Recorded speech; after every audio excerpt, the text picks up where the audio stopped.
For those of you that don't know me, my name is Jonathan Stornetta. I am the fire chief. And Ty did lose the Rochambeau today. He did cheat too. Obviously not well enough. Okay, so we're going to tell you a little bit about the Department of Emergency Services today. So I'm going to give an overview of the department, kind of tell you what we do, how many people we have, and then talk about some of our responses. So by our responses, I mean what things we respond to, what are our goals, and then we'll talk about some challenges, and then how we're addressing those challenges for the future. And then we'll discuss emergency preparedness at the very end. So these are some of the services that we provide. Actually, we provide all of them, but I'm not going to read through all of them. But I know some people, I get questions, is why is your firefighters always out there in the streets training or flowing water in the neighborhoods? And the reason is because we have mandated training that we have to do, especially through OSHA. So our firefighters spend about 150 hours annually training. So if you see them out there in the streets, that's why they're out there, to help keep up with all those skills. And you know, one of the skills you see up there is swift water rescue. How many times do we have swift water rescues around here? Well, we don't have them that often, but when we do, the guys need to be trained to do it. So we rescued 8 people out of the riverbed during the storms in December. So it's important that our guys are always out there training and they're proficient in their skills. So our current daily staffing. So every day during the week, it's myself, and we have a fire marshal battalion chief and administrative coordinator. 24 hours a day, 7 days a week. We have a battalion chief on duty, and we have 2 engines that are staffed. Those engines are both located at different fire stations, and on each engine we have 1 fire captain and 2 firefighters, and a minimum of one of those is a paramedic as well. So our 2 fire stations. Fire Station 1, you're in it right now. And this is actually called our EOC, which stands for Emergency Operations Center. So during the earthquake or when we have wildland fires, maybe the swift water rescue, if it was bigger, we would activate this Emergency Operations Center. And all of the command staff throughout the city, the county would all meet here, and we'd come up with a plan for how we would mitigate a disaster. So our Fire Station 1 here houses one of our engines, which is staffed with 3. It also houses a Samless ambulance, which is our private ambulance contractor. And then it houses all of the police department. The fire side is better. Sorry. Actually, Lazy boy recliners. we do have 2 fire stations. The other station is located out in, some of you might be familiar with the Sherwood Acres, is what it used to be called, behind the vanilla factory. And it was built in the mid-1950s, and that used to be an airport there, and that was an old hangar. So in 2002, we remodeled it and upgraded it, but it has been in existence for quite a while. And that one is staffed too by the other engine. So response goals. When we talk about response goals, we talk about what is our goal when we respond to incidents. Well, the City Council back in the year 2000, they adopted a response goal. And that goal is that we respond to all emergencies in 4 minutes or less 90% of the time. So some of you may ask, well, where did they come up with this number? First of all, that number's a nationally recognized standard. So the standard throughout the country is you respond to 4 minutes or less 90% of the time. But why? Well, if you look at this chart right here, this tells you one of the reasons why, and it is the likelihood of surviving a cardiac arrest decreases by 10% for every passing minute. So pretty substantial evidence there of why we respond less than 4 minutes. Another question we get when we respond to those medical emergencies is, why does the fire engine always go with the ambulance? The reason the fire engine goes with the ambulance is our fire engines are staffed with paramedics as well. And the ambulance that's housed out of the station, like I said, is owned by a private company, but that ambulance covers a large geographical area. It's not committed to Paso Robles. So to the west, that ambulance will go as far as Heritage Ranch, Lake Nacimiento, and Oak Shores, serving all those communities.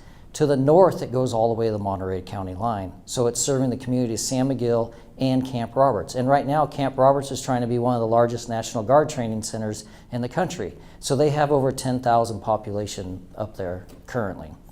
Additionally, that ambulance goes as far east as the Kern County line on Highway 46, so it covers the communities of Whitley Gardens and Shandon, and then as far east on Highway 41 to the Kings County line. So as you can see, that ambulance covers a large area. So why do we want our fire engines to have paramedics and respond to these calls? Because we want to make sure we get there in time for those citizens to provide them the medical assistance. Additionally, it's not like it used to be where you didn't carry all the medications that the physicians had and we do all these advanced maneuvers. Now we do 12 lead EKGs in the field, and we can send all that data to the hospital and they tell us what hospital to transport to. Cardiac, we go to French Hospital. Stroke, usually Sierra Vista. And then if it's something immediate, we'll go right to Twin Cities. Or if it's non-life threatening, we'll go to Twin Cities. But it requires a lot more paramedics on scene. So American Heart Association came out last year with new CPR guidelines, and it's called high performance CPR. And what that is, it's rapid CPR, and it takes a number of paramedics to accomplish this. So we have paramedics who need to push the medication. We have paramedics that monitor the EKG, paramedics that actually intubate the patient, where they put a tube down the trachea so we can breathe for them, and then administer the medications, talk to the hospital, and then someone to get the patient loaded. So we just can't do it anymore with two people. So that's why you see a fire engine responding to medical emergencies. Another reason we have a response goal of 4 minutes or less 90% of the time is fires. So if you look on the left here, you'll see that it says a legacy room. And then on the right, it says a modern room. Well, legacy room would be those buildings constructed greater than 30 years ago. So 30 years ago, many of you remember your coffee tables were made out of real wood, your couches and your drapes were made out of cottons, and there wasn't a lot of synthetics. Nowadays, everything's made out of veneer, plastics, and synthetics. So what happens is if there's a fire in your house, what's called flashover, and flashover is complete combustion of a room in your house where it's about 1200 degrees. In the old days, that occurred in 29 minutes. Today, with all those synthetics in your house, it's occurring in less than 4 minutes. So that's why we want to get on scene in less than 4 minutes. So one, we can get you out, and the other is to extinguish the fire. So on the legacy building you see there, back in the days when they did those studies, you had 17 minutes to get out of your house before it hit that flashover point. Today, you have less than 3 minutes. So if there is a fire in your house, we want to make sure we're there in less than 4 minutes. So what are some challenges we have? I'm going to go over some challenges, and then I'll talk about ways that we're addressing those at this point. Overlapping calls. Overlapping calls are the amount of times that we receive simultaneous calls throughout the city. So last year, we received 719 overlapping calls. Now, if you recall, we only have 2 fire engines. So when both of those are on a call, what happens when the third call comes in? Well, when the third call comes in, we rely on our mutual aid agencies. And mutual aid means we rely on other fire agencies throughout the county. So whether that be a Atascadero, Templeton, Meridian, or on the Ramada side, we have another CAL FIRE engine down there. On average, it takes that fire engine to come in the city 17 minutes. So our response times last year, remember I said I wanted our goal to be 4 minutes or less 90% of the time? Due to all of these overlapping calls, our response times average 45% of the time we met that goal. And it continues to decrease with the amount of overlapping calls we're receiving. Travel distances. Although the city hasn't grown, the city boundaries, we still have greater travel distances. And it's simply because our city is 19.9 square miles. Our fire station locations, I said there's one on the east side over by Sherwood and one downtown. Well, the northern part of the city and the northeast part of the city are uncovered. So that's contributing to our response times as well, because it takes us a long time to get from downtown all the way out to River Oaks or to the airport and areas like that. So we'll talk about fire station a little later, but we're looking at proposing another fire station to go out and assist with that. Staffing. Our call volume has increased 33% since 2005. 2005 was our biggest staffing level we had, and we lost people through attrition and retirement since then, and we've never refilled those positions. So our staffing has decreased almost 15%, but our call volume has increased 33%. Wildland fires. So I'm sure all of you have seen the news. I don't need to preach to you about how bad the wildfires are now. The fuel moistures are down, so everything's dry. These wildland fires are spreading a lot faster, and we need the resources to be able to get out there and put them out quickly. There have been 10 fires within 25 miles of our city that have been greater than 10,000 acres. Well, people might think, oh, 25 miles, that's a long ways away. Let me put that into perspective for you. The Santa Rosa fire was 241 square miles. The Redding fire was 352 square miles. And the fire in Santa Barbara, 441 square miles. So when we talk about 25 square miles, it's not very far. Call volume. So our call volume was predicted to be in 2015, 3,500 calls. I'm sorry. Our call volume in 2020 was predicted to be 3,500 calls annually. We surpassed that in 2015. Our call volume now is predicted to be 700 more than the early predictions. So we're trying to keep up with those responses, and we're having a difficult time doing that with only 2 pieces of apparatus in service. And by apparatus, I mean engines. So what's our plan? So we presented this plan to the council last year in our public safety workshop, and it's a 5-year plan, and it outlines what we wanted to do. And I have to tell you, I have to give credit to our council and city manager. They've been very receptive and supportive of this. So in 17-18, we asked for an additional 2 battalion chiefs and a fire marshal. We need the 2 battalion chiefs because we have regulations that we have to meet with OSHA of how many people we have to have at scene of a fire. So that assisted us with that part. And then the fire marshal is, all of you have seen the construction going on throughout the city, the motels, the developments. We needed someone in here to help with all the plan checks and the fire prevention side of it. So we did get a fire marshal for that.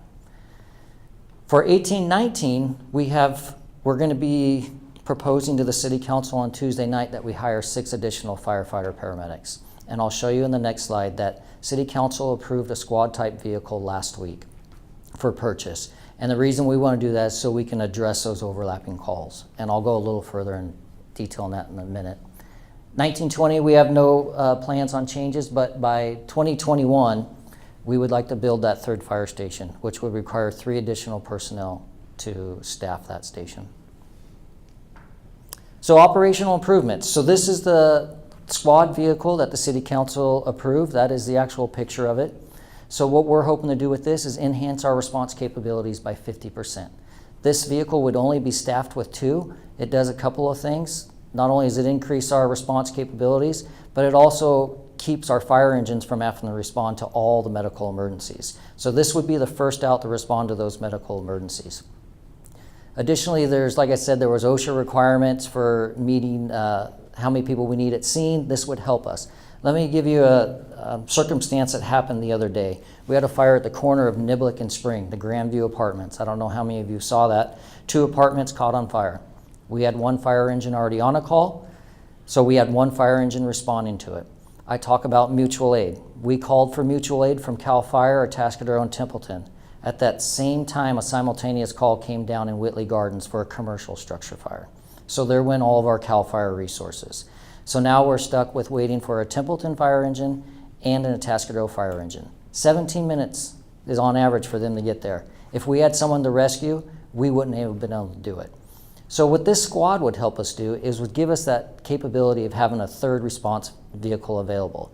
During the fire, so let me go back, CAL FIRE's fire ended up not being anything, and they immediately responded to help us. But during that fire, all those resources committed.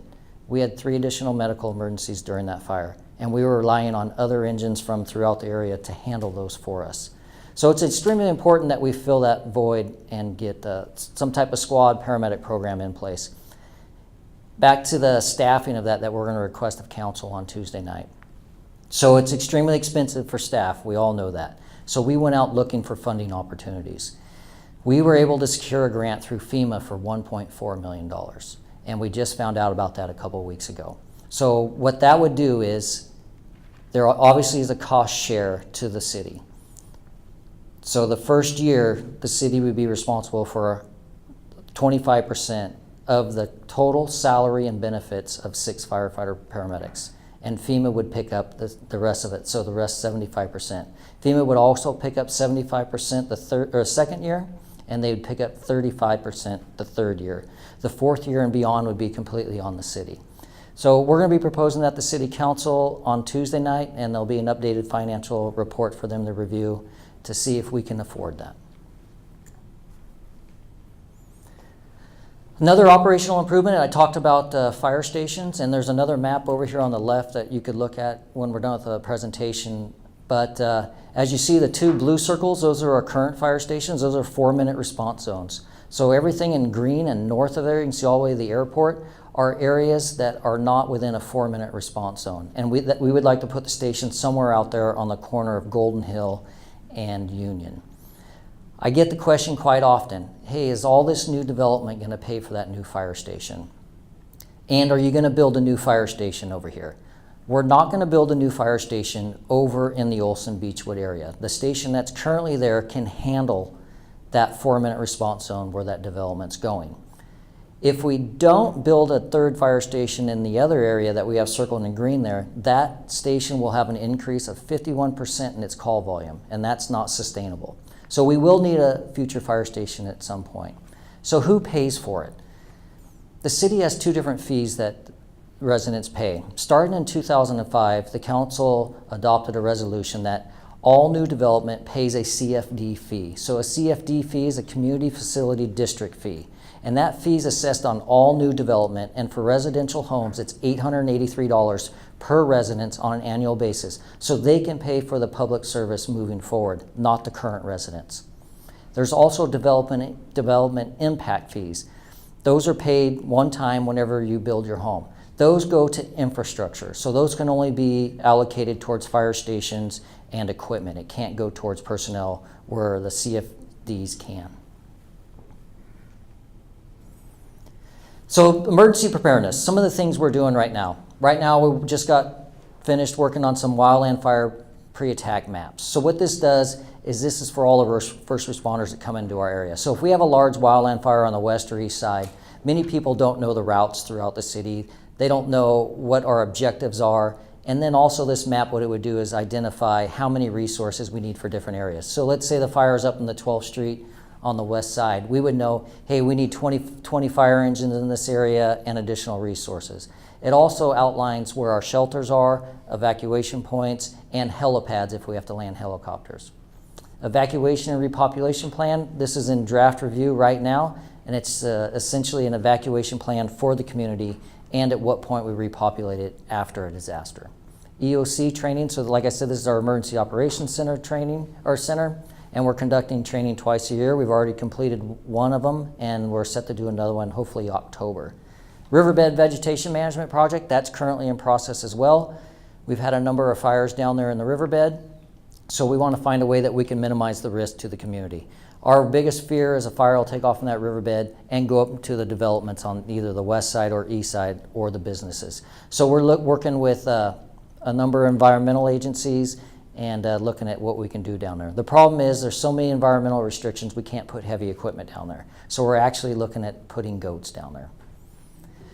West Side Vegetation Management project, we all know about the threat on the west side. There's a lot of continuous field beds up there, and what I mean by continuous field beds is a lot of brush that's a continuous flow, so there's no breaks. So we're working with CAL FIRE and PG&E, and we're trying to put fuel breaks up there. We want breaks in that vegetation under all the power lines, so if there is a problem, it doesn't start a fire.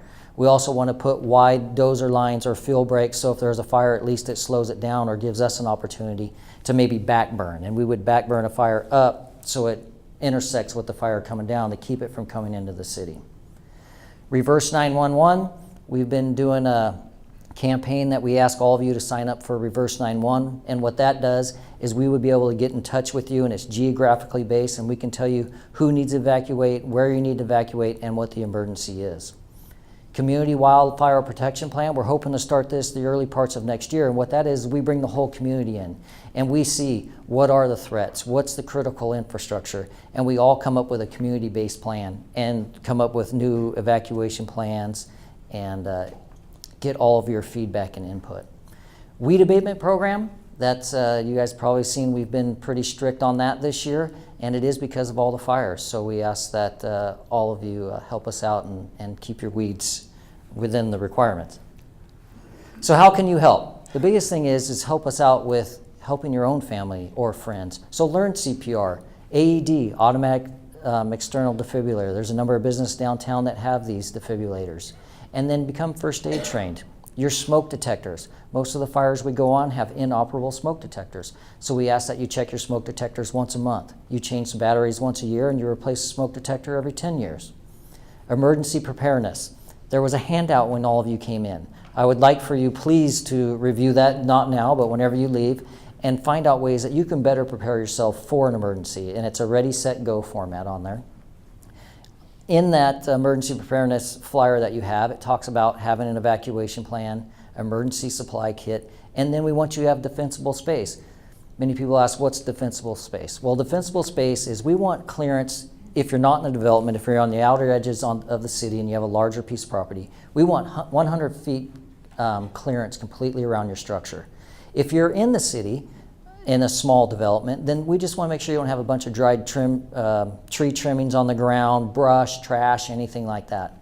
Because we want to make sure an ember from a fire outside of the city or some of the parkways in the city don't extend into your house or your yard and catch your house on fire. Perfect example was last week in Sherwood, or not last week, a few weeks ago. There was this house that caught on fire. Many of you probably saw it. The house next door started to catch on fire because of all the debris they had in their yard. So we ask that you please keep all combustibles outside of your yard. And that's it.